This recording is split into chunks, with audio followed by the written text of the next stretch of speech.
Praise the lord. దేవుని నామానికి స్తోత్రం కలుగును గాక. దేవుడు మనకిచ్చిన ఈ శ్రేష్టమైన సమయాన్ని బట్టి రెండు చేతుల పైకెత్తి బిగ్గరగా స్తోత్రాలు చెల్లిద్దామా?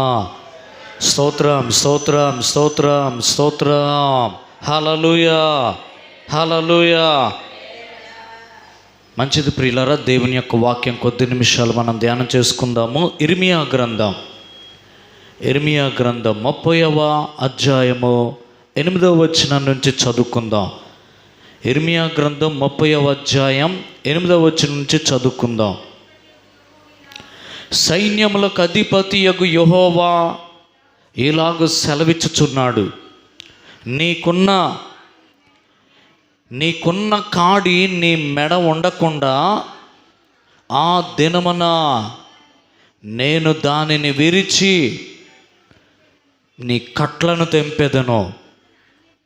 ఇకను అన్యులు యాకోబు సంతతి వారి చేత దాస్యము చేయించుకొనరు. చాలు ప్రియమైన దేవుని బిడ్డలారా, దేవుని యొక్క వాక్య భాగంలో మనం గమనించగలిగినట్లయితే మన దేవుడు విడుదల ఇచ్చే దేవుడు, స్తోత్రం కలుగునుగాక, రక్షించే దేవుడు, స్వస్థపరిచే దేవుడు, అద్భుతాలు చేసే దేవుడు. ఇర్మియా గ్రంథము ద్వారా, ప్రవక్త అయిన ఇర్మియా ద్వారా దేవుడు యొక్క విషయాలు మనతో ఈ ప్రవచన వాక్కుల ద్వారా మాట్లాడుతూ ఉన్నాడు. ఈనాడు ప్రజలకి ఎంతోమందికి విడుదల కావాలి. యేసుక్రీస్తు వారు ఈ లోకానికి వచ్చిన దానికి ఒక ప్రత్యేకమైన ఉద్దేశం ఉంది. అదేదనగా దేవుడు నజరేయుడైన యేసును పరిశుద్ధాత్మతోనూ శక్తితోనూ అభిషేకించినదియే. దేవుడు ఆయనకు తోడైండును గనుక ఆయన మేలు చేయుచు అపవాది చేత పీడింపబడుచున్న వారినందరినీ స్వస్థపరచుచు సంచరించుచున్న అపోస్తల కార్యాలు 10వ అధ్యాయము 38వ వచనం. యేసయ్య ఈ లోకంలోనికి రావటానికి ఉద్దేశం అపవాది చేత పీడించబడుతున్న వారిని స్వస్థపరచుచు సంచరించుచుండెను. యేసయ్య అపవాది చేత బాధింపబడుచు శోధించబడుతూ పీడింపబడుచున్న వారిని విడుదల కలిగించటానికి యేసయ్య వచ్చాడు. హల్లెలూయా. ఆనాడున్న దేవుడు ఈనాడు కూడా ఉన్నాడు. ఆనాడు అద్భుతాలు చేసిన యేసయ్య ఈనాడు కూడా చేయటానికి యేసయ్య సిద్ధంగా ఉన్నాడు. అంత మాత్రమే కాదు ప్రియమైన దేవుని బిడ్డలారా, దేవుని యొక్క వాక్య భాగంలో మనం గమనించగలిగినట్లయితే యేసుక్రీస్తు నిన్న నేడు నిరంతరము ఏకరీతిగా ఉన్నాడు. చప్పట్లు కొట్టాలి. Thank you Jesus. ఆయన ఏకరీతిగా ఉన్న దేవుడు, ఆనాడు అద్భుతాలు చేసిన దేవుడు, దురాత్మల నుంచి విడుదల కలిగించిన దేవుడు, స్వస్థపరిచిన దేవుడు, రక్షించిన దేవుడు, ప్రేమించిన దేవుడు, ఆదరించిన దేవుడు, కనికరించిన దేవుడు, కరుణించిన దేవుడు, కృప చూపించిన దేవుడు. అదే దేవుడు శాశ్వతమైన ప్రేమతో ప్రేమించిన అదే దేవుడు ఈ రోజును కూడా ప్రేమిస్తున్నాడు. హల్లెలూయా చెప్పాలండి. హల్లెలూయా. ప్రియమైన దేవుని బిడ్డలారా, నీకున్న కాడి నీ మెడ మీద ఉండకుండా ఆ దినమున నేను దాన్ని విరిచి నీ కట్లను తెంపెదను. ఎందుకు తెలిసిద్ది? దాని మీద ఆ కాడి మోపి లాగుతుంటే దానికి తెలిసిద్ది ఆ బాధ ఏంటో. ఆ మెడ మీద ఎద్దులకి లాగి లాగి లాగి ఒక నల్లగా ఒక బాడిలాగా తయారైపోద్ది, ముద్దుబారిపోద్ది, నల్లగా అయిపోద్ది. అక్కడ దానికి ఇష్టం లేకపోయినా అది మోయాల్సిందే. మనుషులు మనమైతే నాకు బాగాలేదని చెప్పుకుంటాం, కానీ ఎద్దు చెప్పుకునిద్దా? దున్నపోతు చెప్పుకునిద్దా? చెప్పుకోలేదు. కానీ ప్రియమైన అయినా అది లాగిద్ది. అయితే అది ఎద్దు యొక్క సమస్య, ఆ భారం, ఆ కాడి, ఆ మొయిటం అన్నది. అయితే ప్రియమైన దేవుని బిడ్డలారా, దయచేసి గమనించండి. ఈనాడు అలాంటి భారం, అలాంటి కట్లు, అలాంటి కాడి అనేక మంది ప్రజలు, సాతాను యొక్క కాడి, మానసిక వేదన, మానసిక ఒత్తిడి, డిప్రెషన్ అనేక మంది అనుభవిస్తూ ఉన్నారు. అనారోగ్య పరిస్థితులు, కుటుంబ పరిస్థితులు, ఆర్థిక పరిస్థితులు, కుటుంబ సమస్యలు, కుటుంబ శోధనలు, అనేక రకరకాల పరిస్థితులు ప్రియమైన దేవుని బిడ్డలారా, ఇవన్నీ ప్రజలు అనుభవిస్తూ ఉన్నారు. చెప్పుకోలేని సమస్యలు, ఒకవేళ చెప్పుకున్నా తీర్చే విధానం ప్రజలకి, ఇంకొక మనిషికి ఆ శక్తి లేదు.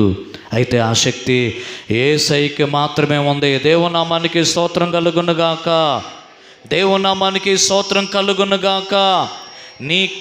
నీకున్న కాడి నీ మెడ ఉండకుండా ఆ దినము నేను విరిచేసేస్తాను, నీ కట్లను తెంపుతాను. స్తోత్రం చెప్పాలండి. కాడి విరుస్తాను, కట్లను తెంపేసేస్తాను. ఒక జంతువుని కట్టేసేసి బాధ పెడుతుంటే ఆ బాధ దానికి తెలుస్తుంది. ప్రియమైన దేవుని బిడ్డలారా, అనేక మంది కట్టబడి ఉన్నారు. కొలకట్ల చేత, మత కట్ల చేత, మత పిచ్చి చేత, మత ఉన్మాదము చేత కట్టబడి ఉన్నారు, బంధించబడి ఉన్నారు. నిజం చాలామంది తెలుసు, అయినా అది గ్రహించుకోలేని పరిస్థితి. చదువుకున్న వాళ్ళు మన భారతదేశంలో, మన రాష్ట్రంలో అనేక మంది చదువుకున్నారు. ప్రియమైన దేవుని బిడ్డలారా, అయినా సరే ఇంకా మత మూఢత్వంలో, మత మౌఢ్యములో, మత ఉన్మాదములో అనేక మంది జీవిస్తూ ఉన్నారు. కాబట్టి ప్రియమైన వారులారా, అనేక బంధకాలు, అనేక రకాలైన పరిస్థితులు, అనేక రకాలైన ప్రియమైన వారులారా త్రాగుడు, వ్యసనపు కట్లు, కొలకట్లు, మతకట్లు, వ్యసనపు కట్లు, శాపపు కట్లు, వీటన్నిటి నుంచి విడిపించి తెంపివేయగలిగిన శక్తిమంతుడు, ప్రతి విధమైన కాడి విరిచివేయగలిగిన శక్తిమంతుడు యేసయ్య. చప్పట్లు కొడుతూ దేవుని నామాన్ని మహిమపరచుకుందాం. స్తోత్రం. Thank you Jesus. ఇకను అన్యులు యాకోబు సంతతి వారి చేత దాస్యము చేయించుకున్నారు. కానీ ప్రియమైన వారులారా, దాస్యం, పాపపు దాస్యం. ఆనాడు అడిగారు, ఇదిగో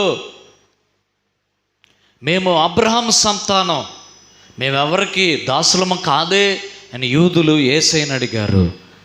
ప్రియమైన దేవుని బిడ్డలారా, అయితే యేసయ్య అన్నాడు, పాపం చేయు ప్రతివాడు పాపానికి దాసుడు. పాపమనే బానిసత్వం, పాపమనే దాసత్వం కింద అనేక మంది ఈనాడు మగ్గిపోతూ ఉన్నారు.